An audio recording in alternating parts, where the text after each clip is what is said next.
Hi babies, this is Granny Karen, and I'm going to be reading to you one of my favorite stories, The Velveteen Rabbit. There once was a Velveteen Rabbit, and in the beginning he was really splendid. He was fat and bunchy, his coat was brown and white, and his ears were lined with pink satin. On Christmas morning he sat wedged in the top of the boy's stocking, with a sprig of holly between his paws. For at least 2 hours the boy loved him, and then in the excitement of looking at all the new presents, the Velveteen Rabbit was forgotten. For a long time, the Velveteen Rabbit lived in the toy cupboard in the nursery. He was naturally shy, and some of the more expensive toys stubbed him. The mechanical toys were very superior and pretended they were real. Even the jointed wooden line put on airs. Only the Skin Horse was kind to the Velveteen Rabbit. The Skin Horse was very wise and had lived longer in the nursery than any of the other toys. He knew that nursery magic is very strange and wonderful, and only those playthings that are very old and experienced can understand it. "What is real?" the rabbit asked the Skin Horse one day. "Does it mean having things that buzz inside you and a stick-out handle?" "Real isn't how you're made," said the Skin Horse. "It's a thing that happens to you. It takes a long, long time. That's why it doesn't often happen to toys that break easily or who have sharp edges or have to be carefully kept. When a child really loves you, then you become real." "I suppose you are real?" asked the rabbit. The Skin Horse smiled. "The boy's uncle made me real many years ago," he said. "And once you're real, you can't become unreal again. It lasts for always." The rabbit sighed. He thought it would be a long time before this magic thing called real happened to him. One evening when the boy was going to bed, he couldn't find the toy dog that he always slept with him. So Nana gave him the Velveteen Rabbit instead. That night, and for many nights after, the Velveteen Rabbit slept with the boy's bed. At first the rabbit found it rather uncomfortable. Then he grew to like it, for the boy made nice tunnels for him under the bedclothes. The boy said they were like the burrows the real rabbits lived in. And when the boy dropped off to sleep, the rabbit would snuggle down under the boy's warm little chin and dream. And so time went on. The little rabbit was so happy that he never noticed how his beautiful velveteen fur was getting shabbier, and his tail was becoming unsewn, and all the pink was rubbing off of his nose where the boy kissed him. When spring came, the rabbit had rides in the wheelbarrow, picnics in the grass, and fairy huts built just for him under the raspberry bush. And once, when the boy was called away suddenly and the rabbit was left out on the lawn until long after dusk, Nana had to go and look for him because the boy couldn't sleep unless he was there. "Fancy all that fuss for a toy," said Nana.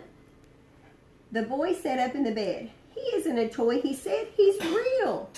When the little rabbit heard that, he was happy, for he knew that what the Skin Horse had said was true at last. He was a toy no longer. He was real.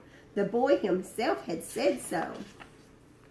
One summer evening, the rabbit saw two strange beings creep out of the woods. They were rabbits like himself, but quite furry and brand new. They must have been very well made, for their seams didn't show, and they changed shape when they moved. They stared at him, and the little rabbit stared back, and all the time their noses twitched. "Why don't you get up and play with us?" one of them asked. "I don't feel like it," said the Velveteen Rabbit. "Can you hop on your hind legs?" asked the other furry rabbit. "I don't want to," answered the Velveteen Rabbit. One of the rabbits came up very close and sniffed. "He hasn't got any hind legs," the furry rabbit called out, "and he doesn't smell right. He isn't a rabbit at all. He isn't real." "I am real," said the little rabbit. "The boy said so." But just then there was a sound of footsteps, and the boy ran past the furry rabbits. With a stamp of feet and a flash of white, the two strange rabbits disappeared. For a long time the little rabbit sat very still, hoping the two rabbits would come back to play with him. But they never returned. The sun sank lower, and the boy came to carry him home.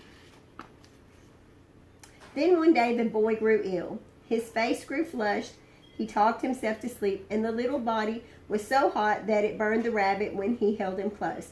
It was a long, weary time for the boy, was too ill to play. But the little rabbit snuggled down patiently and looked forward to the time when they would play in the garden and the wood like they used to.